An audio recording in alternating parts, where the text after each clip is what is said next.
This is my Deshojo maple, part of my Japanese maple series. It's grown so fast, so strong, but there are a few branches that are working against the design.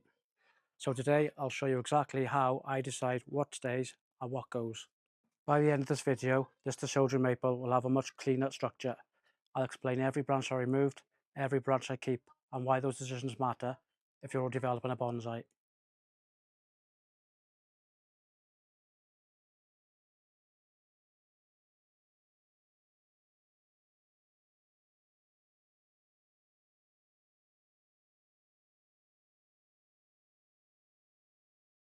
This is the first branch that I will be removing. It's growing in a direction that doesn't help the design. It'll also getting too thick, too fast, and if I leave it, it could create congestion and reverse taper to the trunk as the tree develops.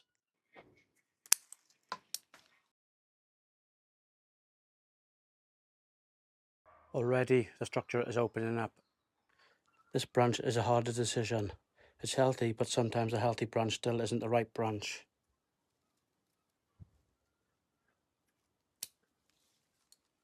I'm not styling for today, I'm styling for where I want this tree to be in a few years. I'm also going to leave a few branches on if they're not going to cause any problems with the tree's growth, and use them for the purpose of thrive grafting in winter. I can cover this technique in another video at the correct time.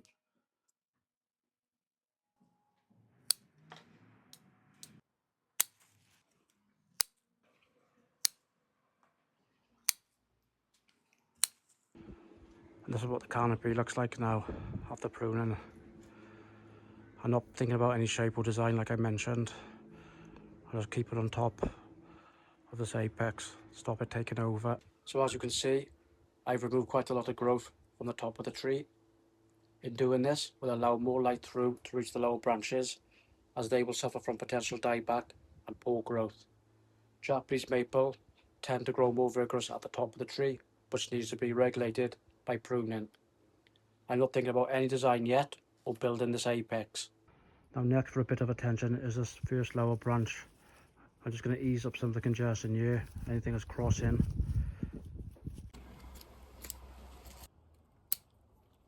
Here I'm just removing any crossing stems or anything grown backwards. I think we lose this one here as well.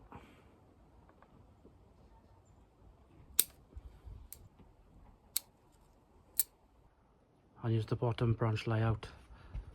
I'm not yet sure on how I want this yet. There's quite a lot of options on this, but I'll probably wait till winter time so I can do some hard pruning and just check out the tree's silhouette after it's defoliated. From this angle you can really see the difference.